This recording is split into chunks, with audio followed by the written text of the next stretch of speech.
All right. So everybody that's listening, if you're listening to us for the first time on the podcasting stations, we appreciate that. Like, subscribe, share. If you're listening to us on one of the radio stations, we hope you are, because we want to keep that viewership up and have these great people that are doing great things around the country and around the world get more notoriety, rather. Excuse me for my fumbling and stumbling today. But thanks so much for listening, regardless where you're listening. Rachel Ventura, she's kicking ass. I will say it. She's an Illinois state senator, just won in 2022, 43rd district over in Illinois. It's rachelfventura.com. It's Ventura. And then elect Ventura on Twitter and also Senator Ventura on Twitter. A lot there for you to dive into, but Rachel, it's always a pleasure to have you on, and you've done so many great things since we met back in 2020. Thank you for having me on. It's great to be back. All right, so let's kick this around. First session as an elected state senator.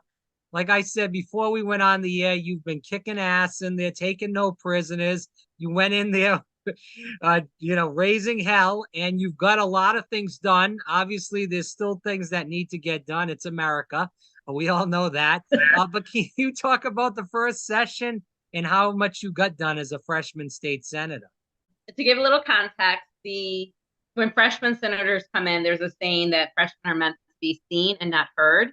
But I did not take that advice. We worked really hard, the constituents and voters, to get me there, and I wasn't going to waste time.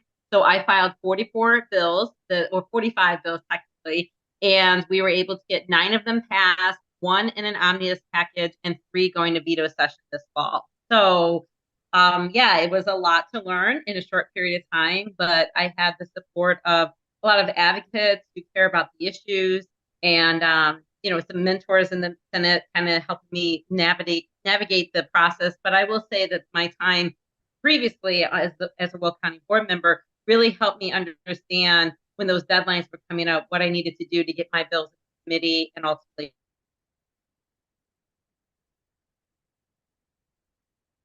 bills with every senator I could. We had interns who were creating one pagers, and I'd take it to them and they would say, "Oh, Senator Ventura, what do you have for us today?" And every day I was pushing another bill. So let's talk about this. For people that aren't in Illinois, can you tell them about how the Senate is made up? I know that it's both houses are Democrat, state house, state Senate, and obviously the governor is a Democrat. Can you speak about though? Is it a very progressive, the House, or the Senate is progressive, or maybe neither one is very progressive for that matter? Just tell us about that geography as far as the state house, state Senate, and the governor. Yeah, in the Senate, we have 59 senators. 40 of them are Democrats, and 20 of us belong to a progressive caucus. But depending on which issue that is, you may not get all 20 votes. So we have enough to kill a bill. We don't have enough to pass a bill at the Senate side. You need 30 votes to pass. So you're going to have to either work with Republicans, work with Democrats, or a little bit of both to make sure you can get your bill through. In the House side, we have double that of the House, but they don't have as many percentage-wise progressives. So they do have a fair bit of progressive caucus members who get a lot of stuff done.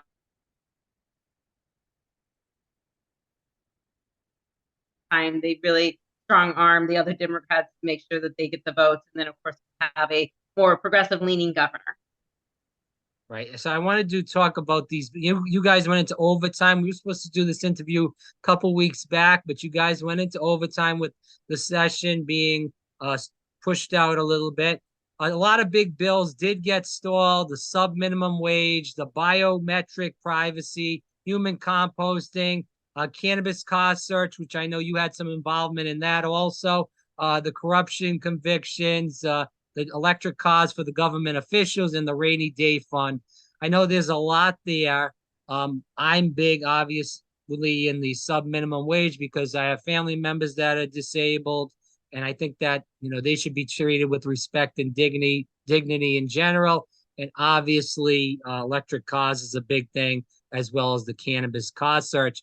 I don't know if you want to go into all those things. I know there's a lot there, but if you want to just touch on a few, that would be great. Yeah, so I'll start with the sub wages. For those who don't understand what it is, An employer can pay less dollars to someone who has a disability with the understanding that that person can't maybe complete the same amount.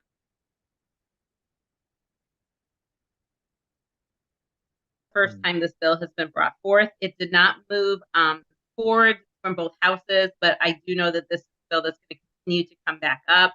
I am in support of making sure everybody receives a living wage.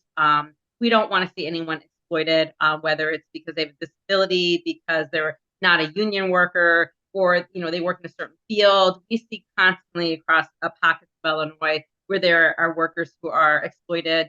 That happens a lot in my district. I have the largest in the ports. We have a lot of warehousing. We have 99 temp agents in my county who constantly cycle through employees and skirt laws and shut down and restart up. Also, they can exploit wages so that these companies can basically get a pass at it and say, oh, it wasn't us, it was the temp agents. But they're the ones employing at the end of the day. So yeah, we want to make sure that we have solid laws across the board that protect wages for everybody. So I'll be helping support that. That began in the House. And so when the bill comes over to the Senate, I can co-sponsor. So on the zero emissions bill, that was one that I filed. And we initially filed it to mirror some of what these other states in California are doing, that says all vehicles after 2045 that are purchased would have to be zero emissions. We got a lot of pushback. People were not ready for that. There was a lot of discussion about electric charging stations, especially in the southern part of our state. So then we moved it to just all government vehicles because we had given millions of dollars to our government to procure electric vehicles. So we were already in the direction of that, and this would just mandate, we changed it to 2030 would be. But then law enforcement really had an issue with this. They would not, I gave them a 17-year carve out, and they would not budget. They wanted to completely be carved out.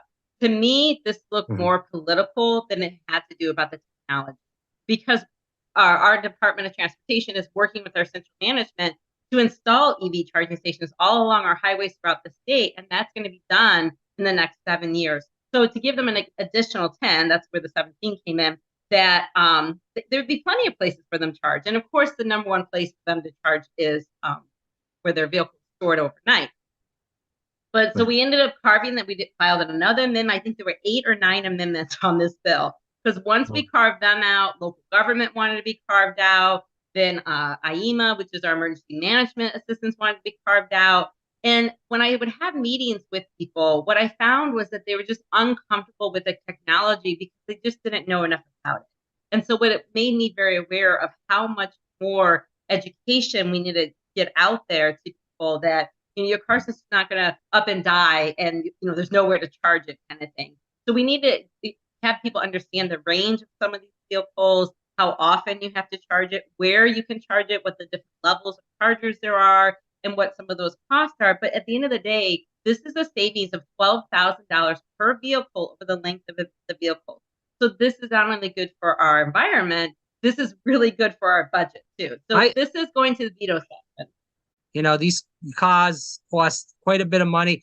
And you're even talking about gas cars, whether they're used or new. They're like $50,000, $60,000. That's for the new cars. For the used cars, some of them are running at $20,000, $30,000 at least because of inflation. So my issue is as a citizen is, if I'm a working class guy, if I can't even afford a used gas car, how can I afford an electric car that's going to be $40,000, $50,000, $60,000?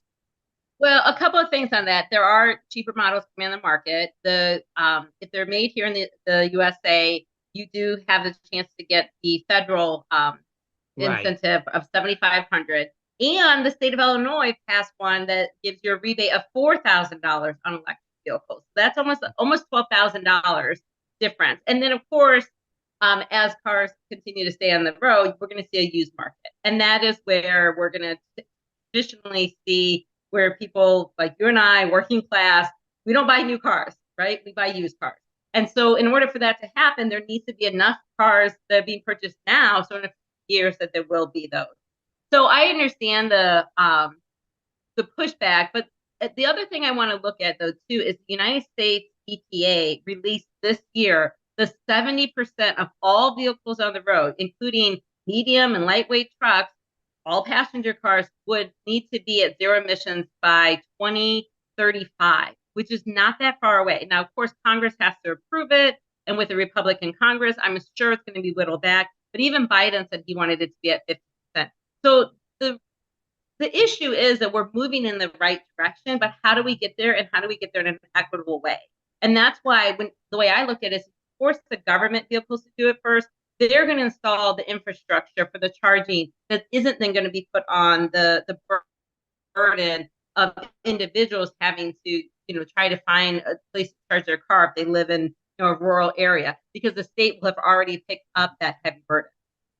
And then it creates a demand. And when we have the demand and they're purchasing these vehicles, that ultimately, when people start buying or building more cars, it's going to lower the price, right? You're going to get more competitive. You get more options out there. When you only have one or two options out there, it's essentially a monopoly on something. They can dictate their own cost. And that's what we're seeing. Even Tesla decreased their price when Ford brought out some of their vehicles. Yeah, I agree with you, and I do like electric cars. I don't really think that's, and you can disagree here, we might disagree. I don't really think that's getting to the issue of climate change in general, because I believe the only way we solve climate change is if you go to the places that pollute the most. And that is these big corporate companies, Amazon, and the list goes on and on. Our Pentagon is polluting like no other. And, us little guys, we're nothing compared to these big corporations that are polluting. DuPont, Amazon, Disney, all these companies in general are doing it, along with the Pentagon is the worst. Yeah, I mean, the military industrial industry is a nightmare. Yeah, but I will say that we have to get off of fossil fuel. Like, we just have to get off of fossil fuel. I mean, that's one of the things that creates a lot of the CO2 that's in the air. How we get there, there's a lot of ways to get there. But even heating people's homes, that's on gas, hot water, gas stoves. And I know, like, the city of Chicago moved away from gas stoves. But the reality is, we can't just put everything on the electric grid. We're going to have to start looking at geothermal and other ways. So, I mean, I filed a bill here in the state it's a joint geothermal for a whole neighborhood, so that you would pull your hot water from it, but you wouldn't be the one paying for the cost to install it. It would get spread out over all the ratepayers, because we know we need to start moving in that direction. Because if we don't get off fossil fuel, we continue to see the CO2 in the atmosphere, which is going to exacerbate climate. So yes, there are a lot of other things we could do. I mean, heck, we could look at the agriculture and methane, and but we do need to try to get it to a place that it is stable off and not continue to increase. And we're not there yet. We're running out of time. So you were talking about, just as you just brought it up, 1474, the Senate bill. Is that correct? That one is hydropower. And that's another area where I think the rest of the United States could really look at this, especially ones that have elevation or rivers going through them. So Senate Bill 1474 is creating hydropower at existing dams. So it doesn't impact new waterways or the ecology of new waterways, but utilizes where we have dams already and transfers into hydro turbines. So this creates base load energy. So when the wind is not shining, or the wind is not blowing, the sun is not shining, that we can create energy. I mean, at this point, we've got nuclear, which is carbon free. We are looking into getting more and more into battery storage. But other than that, the renewable market doesn't have a lot of base load capacity. But hydropower is definitely a way, because even when we have low flowers on rivers, you have the ability to pump the water up, let it fall through a turbine. That's not as efficient, but it will still create a positive flow. And so even on rough days, you can use hydropower to create. So this is an area that I'd like to see other states start moving into, because it can help subsidize wind and solar across the United States. Rachel Ventura, again, at Elect Ventura and at Senator Ventura on Twitter. Her website is rachelfventura.com. She's an Illinois state senator from District 43 over in Illinois, as I stated. Keep going on into the interview. I remember when we spoke when you were running for Congress, and you talked about environment. And, we've been talking about the environment the past couple minutes, but it's a huge issue in Jolie, because of the Amazon. As far as Amazon having that big plant over there and all the traffic with the trucks going back and forth and the pollution in the air, making kids have asthma and all other issues as far as respiratory issues. Is that gotten any better? Is it still about the same?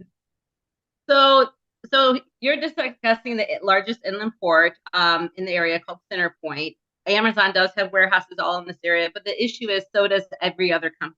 They bring Uh, in the cargo through the inland, through the waterways or on rail or water. They lift it off at this port, and then it gets spread out to warehouses. So our warehouses continue to expand.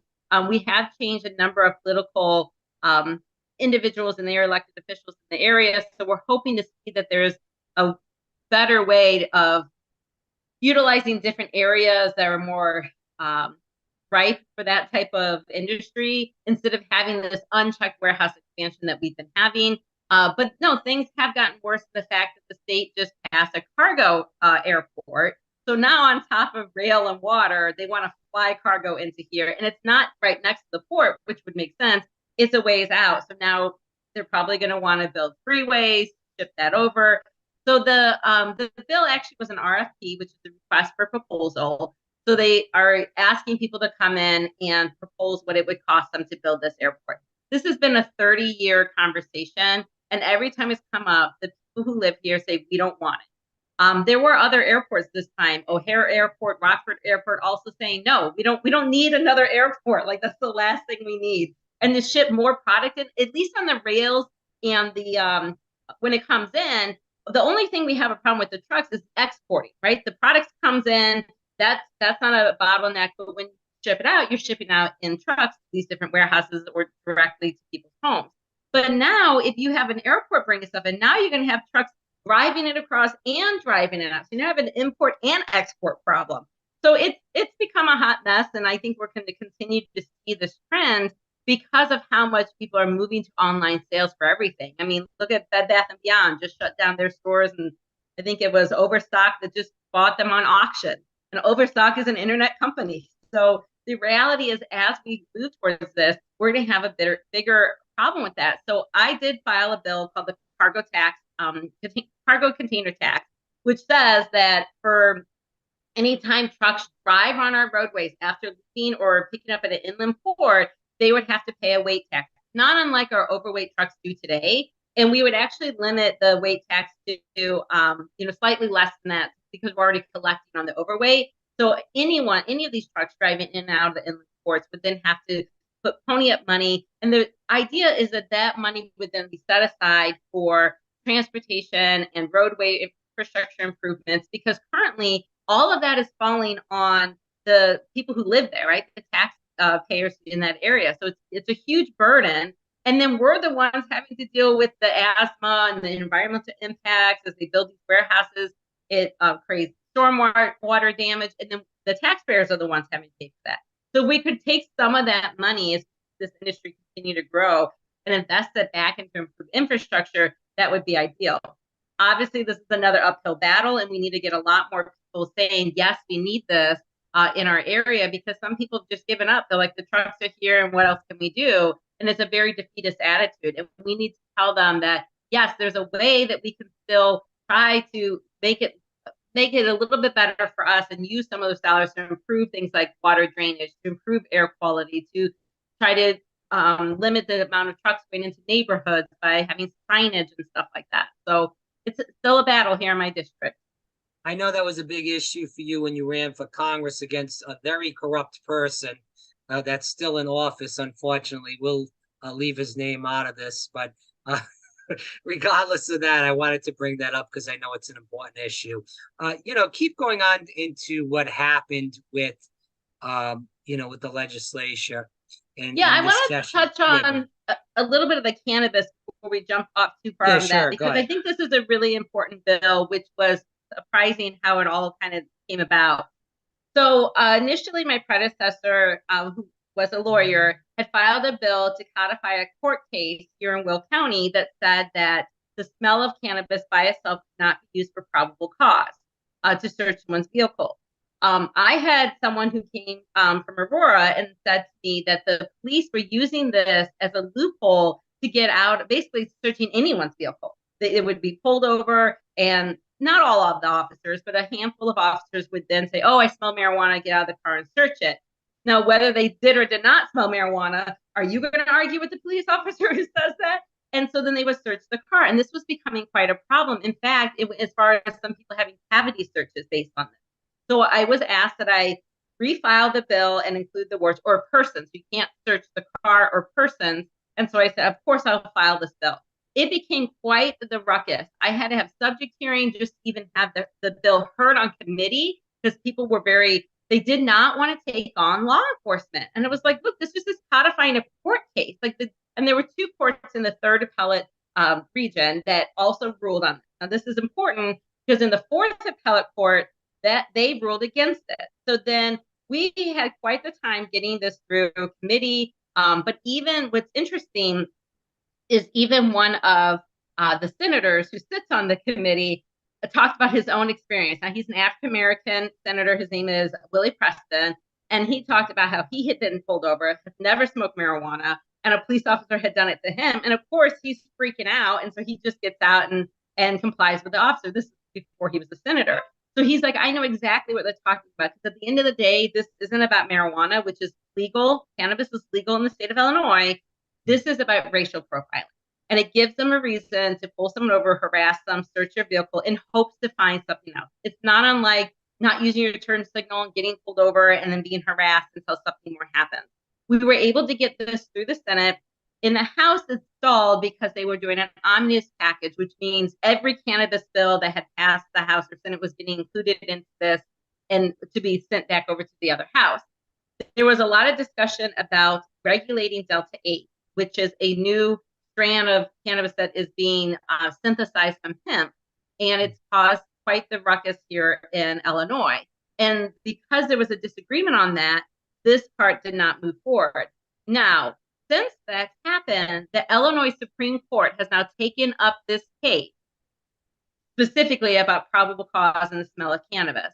Because the two courts in the third appellate ruled that it couldn't be used and the fourth did, this case will be heard later this fall with the Illinois Supreme Court. I feel that they will rule in the direction of the third appellate court. So we're obviously watching that. If things don't go well, then I'll have a chance to bring this bill back to veto session. But what we learned too is the courts didn't like us legislating on probable cause, even though we were codifying a court case. So if we bring this back, it will just be a clear directive to law enforcement that they are not allowed to use the smell of cannabis to search a vehicle. And we just won't use the word probable.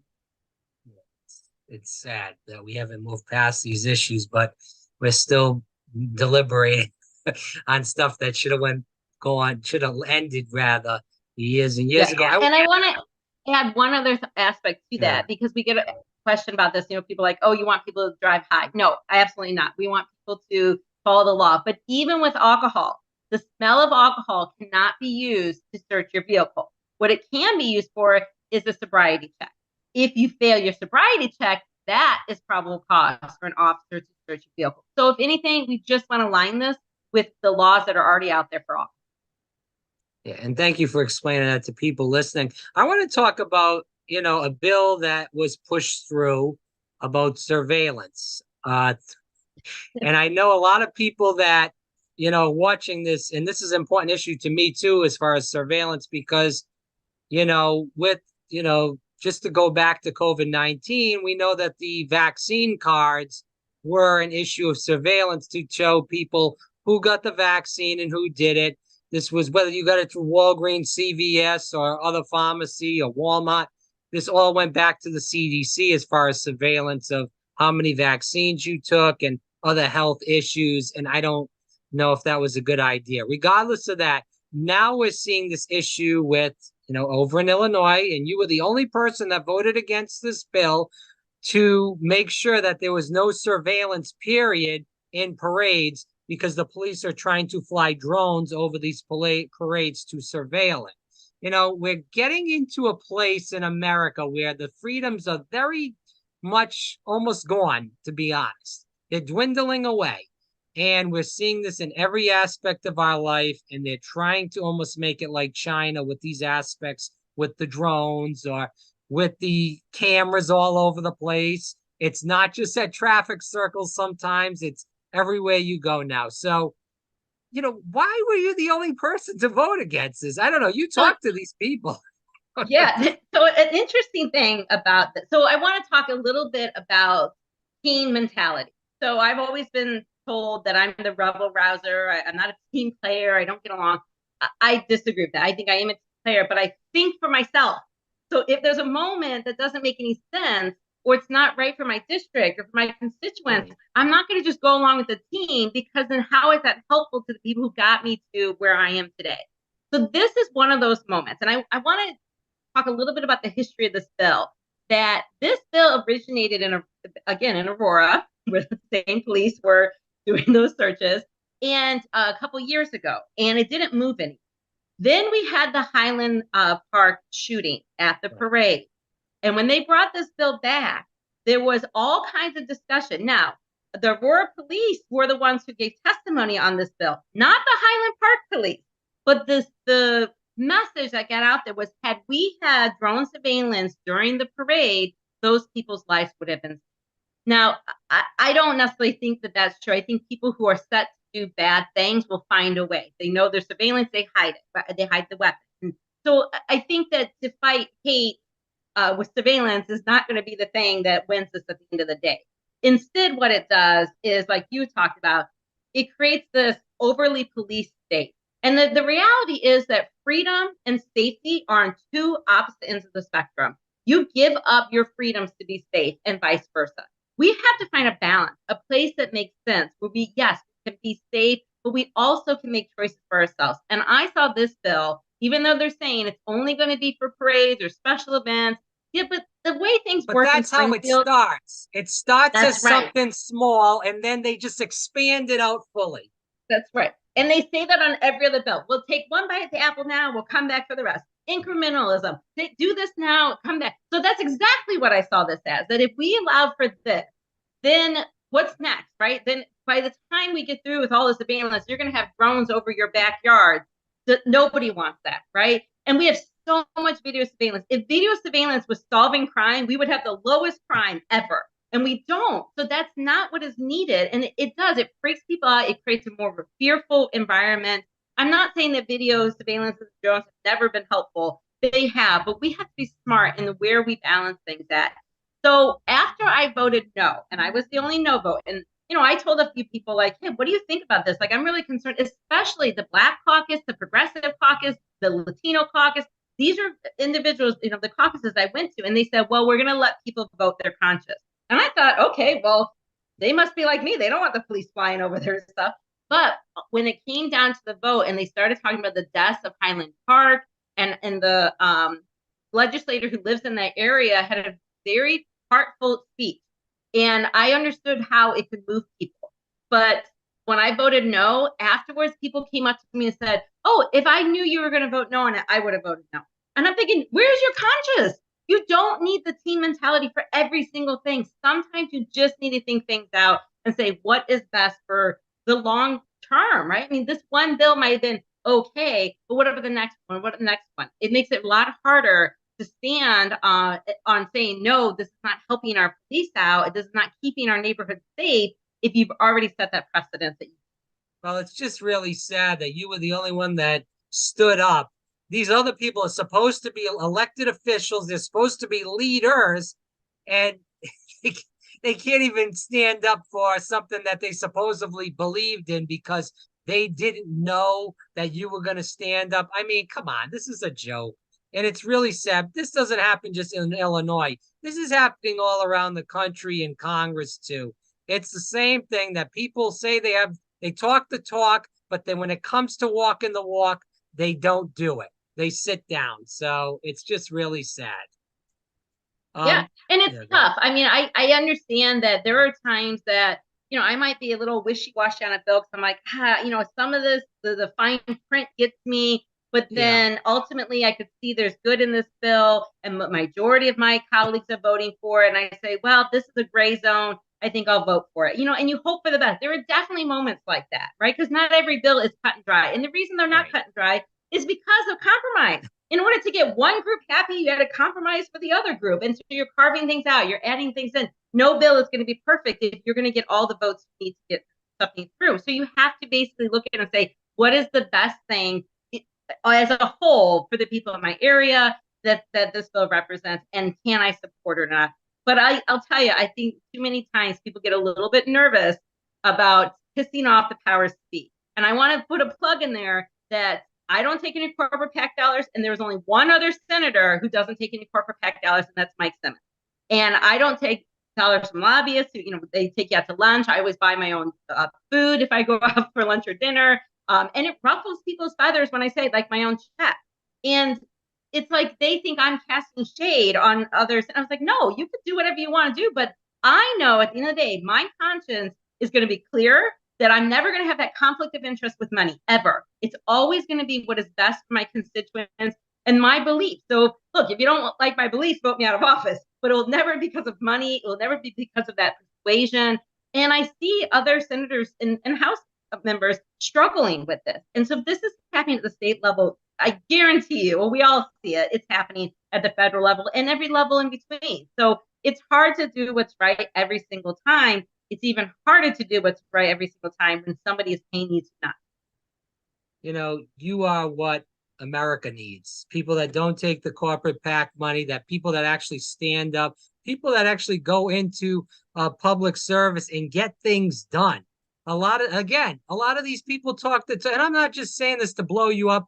We're friends, but I'm not going to sugarcoat it. You go in there and you talk the talk, you walk the walk. Most of these people, again, they just talk the talk. And when it comes to walking the walk, they just vote with the establishment hacks and they just go along to get along. I have people that I thought were Justice Democrats, people that ran with with you back in 2020 as far as that slate. And they supposedly were going to be so great and voicing their opinions in Congress and fighting for Medicare for all and all this nonsense. And they've sat down and played with Nancy Pelosi, played with the establishment. And it's pretty sad for people that gave money to these people. Yeah. And that's just it. It's like, it's frustrating because the only way to get people elected like me is for individuals like you and everybody else to send those checks. Because at the end of the day, elections are very expensive. And you get into office, you have to run again. I'm running again. Right? I have a 2-year and then I have a 4-year. So it's hard. And it's too tempting to let somebody else come in and say, oh, don't worry, I'll pick up your mail plan. I'll pay for your social media. And when you're looking at it, God, that's $100,000. That's $200,000 for, somebody else is going to take that on. So that's what it comes down to, is that they don't have the faith or the ability to raise money to do it on their own. It's too easy to take those big checks. And who's the best people to bring in those big checks? Leadership, right? They're lobbying way more dollars than any one lawmaker is. So if you get yourself in trouble financially on a campaign, you go to your leaders, your caucuses, you say, hey, can I help you? Can you help me out?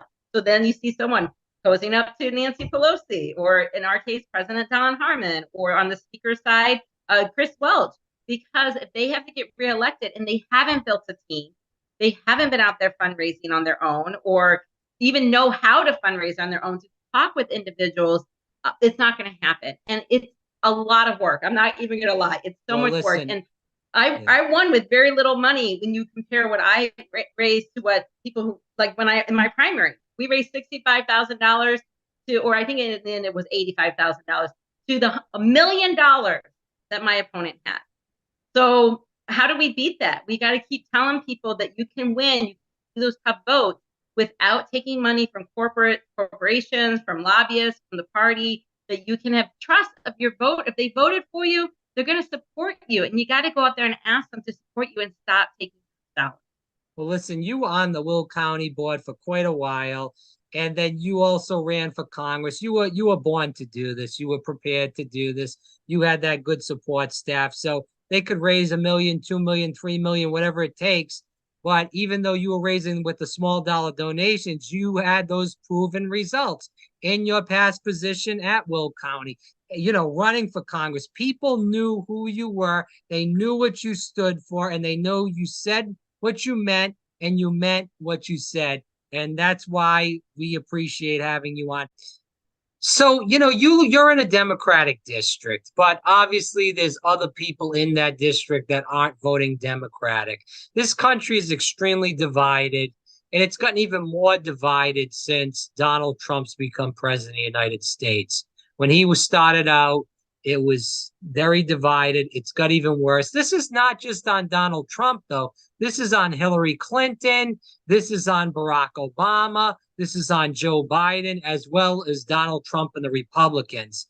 And a lot of people are making money off keeping people divided, whether it's the trans issue, whether it's health care, taxes, gun control, all this stuff. There's stuff that we really could come together and do that compromise, as you said. But these people on both sides of the aisle are making so much money on keeping us divided. And I remember Bernie Sanders, who you like as well as I do, used to tell the story about Martin Luther King before he got assassinated, was bringing people together, poor whites that were lower working class, poor blacks that were low working class. And if that was, there was the I Have a Dream and the blacks and the whites together.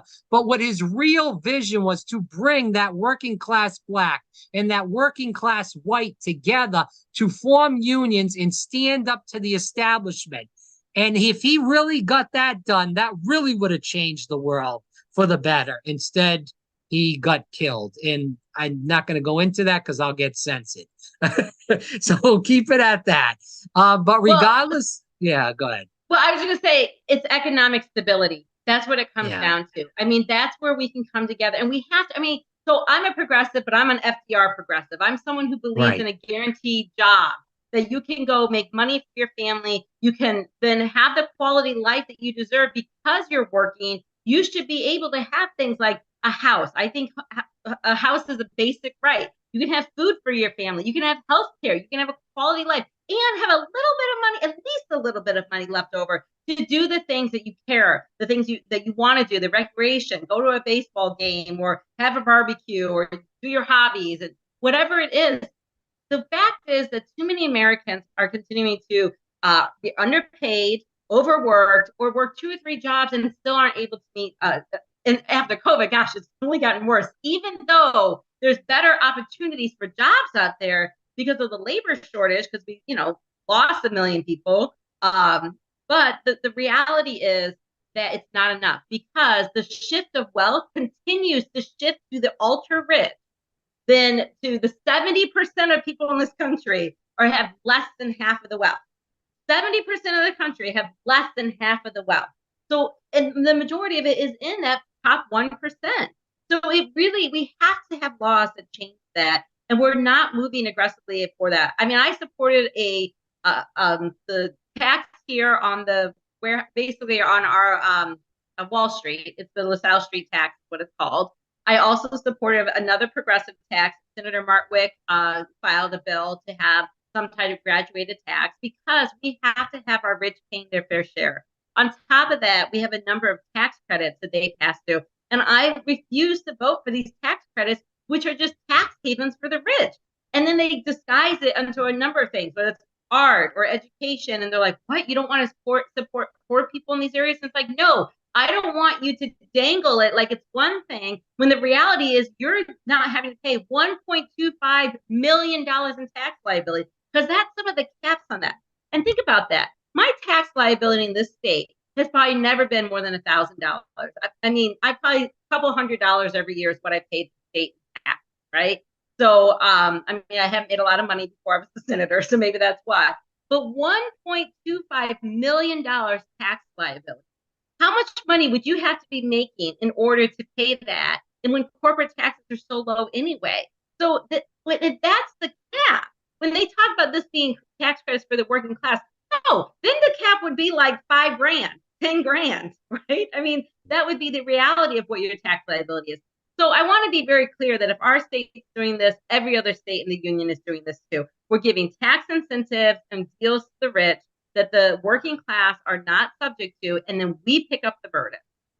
What would you say to somebody like me that is just like you, that the FDR, Democrat, for Medicare for all, for universal basic income, for jobs guarantee, the list goes on and on. I think everybody should have a decent sized house, nothing extreme, but a decent house. Everybody should have, the affordable health care. I just brought that up, but regardless of that, but with COVID-19 happening, I was not like this. I was very much very progressive. Now I don't really know where I fall. And I want to get to this because I feel like a lot of people are in my box right now, especially in that progressive wavelength, where we have seen throughout COVID, the corporate capture of our society 100% with big pharma, extremely with big pharma. You watch CNN or MSNBC, every show is brought to you by Pfizer. Then they have the vaccine mandates. The Democrats used to be the party of FDR, the party of John F. Kennedy, and it seems like now they're turning toward the party of big tech, the party of big pharma. And I'm not saying that the Republicans are any better, because they're definitely not. I mean, we can agree with that. But we're worried about now these programs that we were for, because the government is bloated right now, and there's so much corporate capture in our society. I'm worried that if they say, we'll give you Medicare for all, but, you have to take so many vaccinations. What if I don't want the vaccinations? What if, or if we'll give you a job, but you have to do this, or you have to sign up for this, UBI, same thing. People like me are very suspect because of what's happened in 2020 and beyond, in the censorship and the lies by the government. And I've become extremely suspect of what goes on. Yeah, and I can understand that. And what I will say is that what we saw during COVID was that the power of political will. When we needed to house the homeless during COVID, we housed them, right? We wrote the checks, we made it happen. When people needed health care, we opened up Medicaid here in the state, regardless of income. If you were on it, they stopped doing their income tax. We got health care, right? So this is not about necessarily dollars. This is about the political will. To your point, who pulls the political strings? Corporations, right? Yeah. Who made the most money during COVID? Pharmaceutical industries. Well, the CARES right? Act was an upward transfer of power from the middle class to the rich top 1% of the country. That's what the CARES Act was. And they gave you like $2,000, acted like they gave you $1,000,000. And, listen, if Trump gave that 1,200, he would have won the election like it would have been a blowout. And he screwed himself. But regardless of that. Well, and that's the thing. I mean, neoliberalism has always been alive and well in the Democratic Party. Let's not You ain't kidding. That's why you ran. But at the same time, it's like, yeah, the small amount that was invested into us was to make sure that the economy kept moving, because people didn't have money to spend anymore, and they wanted to spend time with their family, and they weren't going and risking their life to stores and stuff like that. So, those buy-off checks were basically to make sure that we keep spending money in the economy. What does that tell them? When we were at risk of our financial collapse, instead of mandating that banks have to save money, they increase interest rates, right? I mean, that doesn't hurt the person buying a business with cash. That hurts the lower and middle class. So they had a way to go after banks to hold on to the money in the banks and actually create a stabilized system for our government and encourage higher wages to be put out into the economy so people could earn extra money and then spend it as they wanted. But instead, they stuck inside the establishment box we've always had and catered to the same people who've had money and power in the past. They continue to cater to those people. And the only way it's going to change is if you start electing different people. You're going to have to start electing people who believe what I believe, that we're supposed to be representing the people, not the corporations, not the money, not the establishment, not the party. I mean, this is why I vote against my party on things, because at the end of the day, they're not completely innocent on things either. I mean, there's, like I said, all kinds of bills that have been mismanaged or negotiated away, even some of my own bills, just to get them into committee, I had to negotiate stuff away. And so the reality is, until we have more people serving the actual residents of this country, we are not going to get the change that we need. And the have to get money out of politics. We can't do it through because of the Citizens United. We can't do it through the traditional way. So we're going to have to try and get people elected who promise to not take those dollars so that we can go. And you're right. You're concerned about the progressive policies. It's not the policies. It's the people who manage those policies. Correct.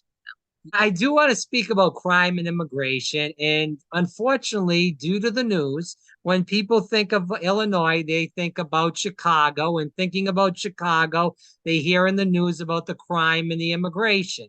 Can you talk about those issues there? And how have you guys, while your time in the legislature, really kind of done some things to help out those two big problems?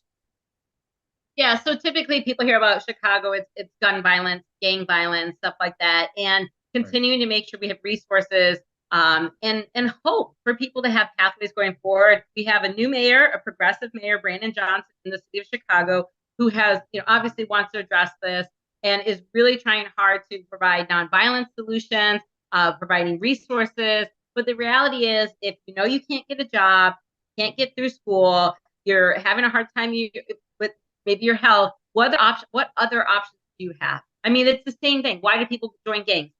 Right? I mean, that's just it. They weren't provided the supportive household or the resources they needed, and they felt that was a pathway for them.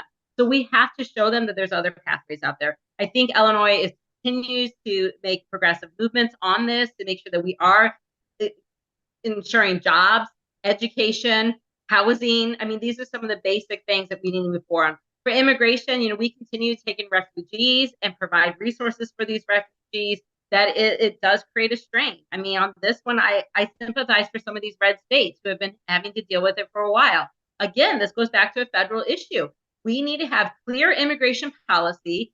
People need to know how many years does it take, how much money does it take to become a citizen, and instead of having these, shadow games that we have, and really try to find a way across the United States to support this, so you don't have red states pitting against blue states trying to make this an issue. At the end of the day, this is human rights. Human rights, no matter where you're born, no matter where in the country you're born, you're a human being and you have certain rights, and we need to make sure we protect that. People who live in this country right now are in this country, and we need to treat them as human beings. We need to continue to ask Congress to get involved with these issues that impact everyone. I just told the representative that was a state rep in Rhode Island that was an immigrant, and I told him, I said, the only way to solve the problem is immigration. Is, again, this is the federal government's fault. We went into a lot of these Central American countries back in the 80s and the 70s. We tore them up. We took out the person that they elected, put in one of our cronies in there, disrupted the country. That person ruined the country as a dictator. All these people have no houses, no homes, are looking for jobs. They come into our country in droves. So the only way to do that is get the damn money out of Ukraine, put the money back into the United States and back into these countries. I'm sorry, people like that America first.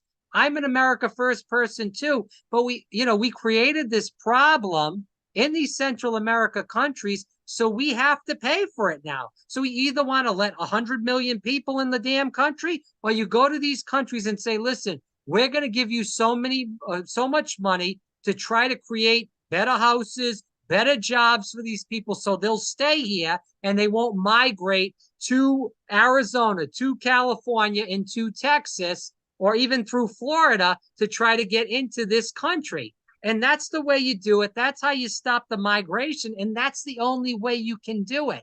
Because as you stated, whether it's Illinois, whether it's Texas, California, Arizona, and the list goes on, New York too, you can't take care of the world. I'm sorry. There has to be a limit, and we have to figure out this problem. And I feel like that's the easiest solution. Right. We messed up these and I countries. Think, John, we have to do it. Yeah, I think John Stewart said it really well too. We sell weapons to all these countries that create this destabilized government. And then we sit there and go, well, we don't know why their governments are unstable. It's like, how about we stop selling guns to all of these different countries that are out there? Like, we are perpetrating those problems in those countries with their government. And then, then when they come knocking on our door, at what point do we say, oh, now we don't want to be involved? Now you don't want to be involved? How about you weren't involved before you sold up a bunch of guns? Yeah. But we've got some issues to do at the congressional level, sure. I know you just spoke about the new mayor of Chicago. He just got in recently, a few months back. You think he's done a pretty decent job? Obviously, it's very, very early on in. But do you support him? You think he's done a fair job so far? Then, yeah.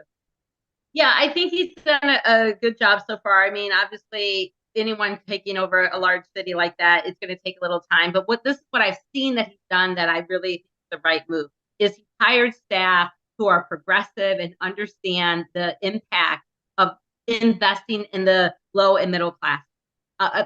Christina Paciano-Zayas was a senator. She is now his deputy chief at the chief of staff, and she has been a huge advocate for people in her area, housing, education. I sat with her in the early childhood education where we pushed expanded credits to parents so they could afford daycare.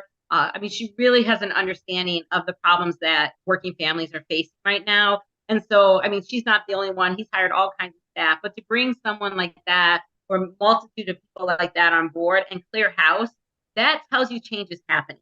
Because when you keep the same staff, then you're just changing out the picture, right? I mean, change out the picture frame. But we really need to see some real change. And the fact that he's bringing on new staff, changing out the seats in different areas that make decisions like this, there's a lot of promise there. Last question before we end this interview. Again, for people listening, Rachel Ventura, Senator from Senate District 43 over in Illinois. It's Elect Ventura and Senator Ventura. Two Twitter accounts there for you. And obviously, rachelfventura.com is her website. As we go to the interview, there's a lot of people that ask this question, so I'm going to kind of push it together, talking about a hope in this country. We see what's happened. COVID-19, healthcare, housing, banking crisis. The list goes on and on. Environmental, of course, too. With that said, people, especially a lot of progressives I talk to, are very disgruntled. What happened with Bernie in 16 and 20? AOC going in there in that group and not really creating much change. There was no force to vote on Medicare for all back in 2020 when Nancy Pelosi was speaker and you had that Democratic House in there. There was no push for a lot of these progressive values with Joe Biden coming in here. We couldn't even get the public option. And then obviously, we talked about the CARES Act and that redistribution of wealth from the middle class to the top 1%. And it seems like this is going to keep going on. And then there's no progressives running against Joe Biden for president of the United States. I mean, personally, I'm voting for Robert F. Kennedy Jr. I refuse to vote for Joe Biden. That's just my personal opinion. People know that have listened to this program. And I honestly like Mary Ann Williamson, excuse me, but I don't believe she's fully ready for prime time. And it seems like no one else is going to jump in. So I'm with RFK Jr. So give some advice to these progressives listening that are just fed up with all this nonsense that's going on. Yeah, I think that if we zoom out from any one particular election, what we see is a continued trend of not just disgruntled progressives, but voters as a whole. I mean, look at no labels on the Republican side.